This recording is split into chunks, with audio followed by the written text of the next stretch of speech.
لگتا ہے صدیق تیرا نام اچھا لگتا ہے، صدیق تیرے نام سے اسلام اچھا لگتا ہے،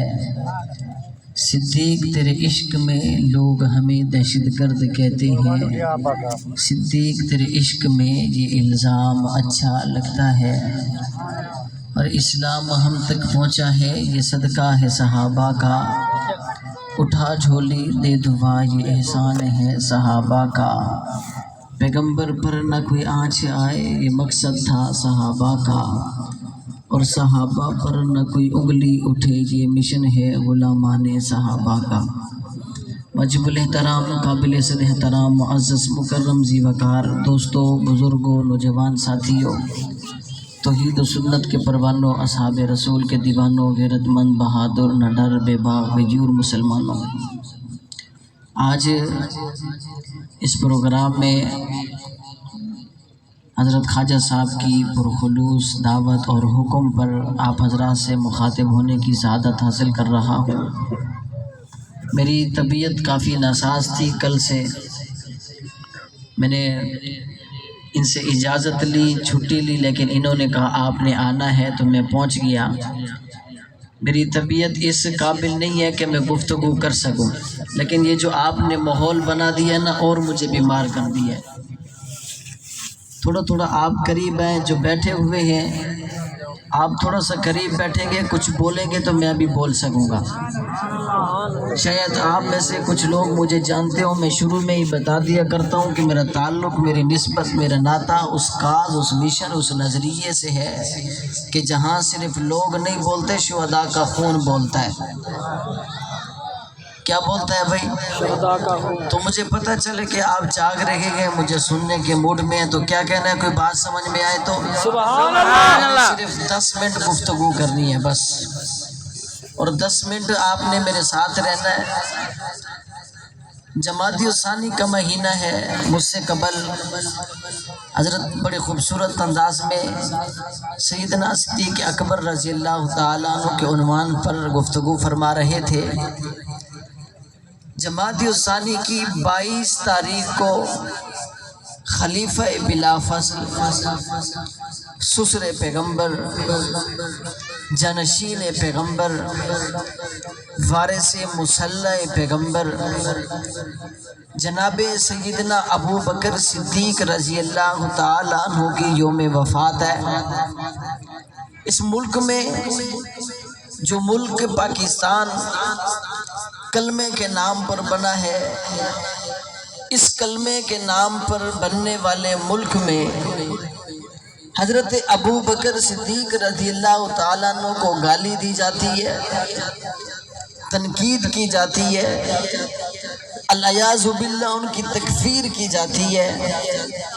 تو اس کے مقابلے میں میری جماعت، میرے لیڈر،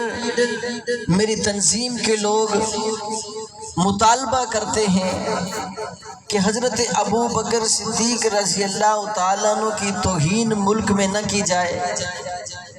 ہم حضرت ابو بکر صدیق رضی اللہ تعالیٰ عنہ کی توہین کسی صورت بھی برداشت نہیں کر سکتے، اس لیے کہ میرے پیغمبر نے جب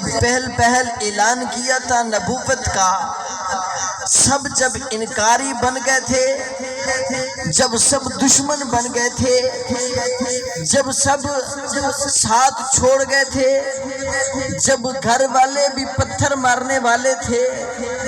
جب گھر والے اپنے بھی دشمن بن گئے تھے، تو وہ ابو بکر تھا جو میرے پیغمبر میں ہاتھ دے کر میرے پیغمبر کے ہاتھ پہ بیعت کر رہا تھا۔ آج میں کہنا چاہتا ہوں، تم ابو بکر کی بات کرتے ہو، میں ایک دعویٰ کرنے لگا ہوں، تم اسلام کی کوئی بات کرو گے تو تمہیں ابو بکر کی بات کرنی پڑے گی، تم اگر کلمے کی بات کرو گے تمہیں ابو بکر کی بات کرنی پڑے گی، تم نماز کی بات کرو گے تمہیں ابو بکر کا ذکر کرنا پڑے گا، تم رسالت کی بات کرو گے تو تمہیں ابو بکر کا ذکر کرنا پڑے گا، تم میرے پیغمبر کی نبوت کی بات کرو گے، میرے پیغمبر کی رسالت کی بات کرو گے، میرے پیغمبر کے اعلان کی بات کرو گے، میرے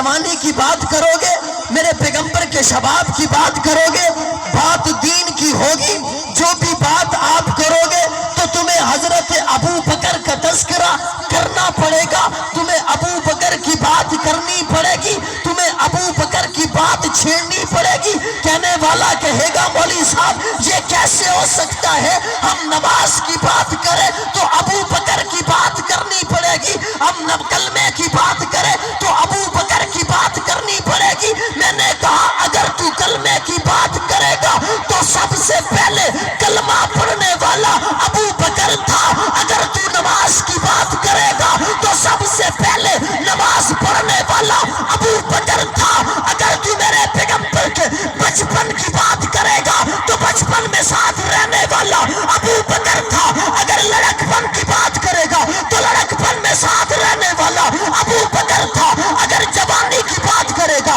تو جوانی میں ساتھ رہنے والا ابو بکر تھا، اگر شباب کی بات کرے گا تو ساتھ رہنے والا ابو بکر تھا، اگر فلان کی چوٹی پر چڑھ کے قولوا لا الہ الا اللہ تفلحون کی صدا لگانے کی بات کرے گا تو تجھے ابو بکر کی بات کرنی پڑے گی، کیونکہ سب سے پہلے کلمہ پڑھ کے جس نے تصدیق کی تھی اسی کو ابو بکر کیا کہتے ہیں بھائی؟ ابو بکر، زور سے ابو بکر، زور سے ابو بکر، زور سے ابو بکر۔ بابا جو بھی بات چھیڑو گے بات دین کی ہوگی، ابو بکر کی بات کرنی پڑے گی۔ زور سے سبحان اللہ، زور سے بھائی، سبحان اللہ، زور سے سبحان اللہ۔ پاپا صرف میرے پیغمبر کے ساتھ کلمہ پڑھ کے شامل نہیں ہوئے، پھر میرے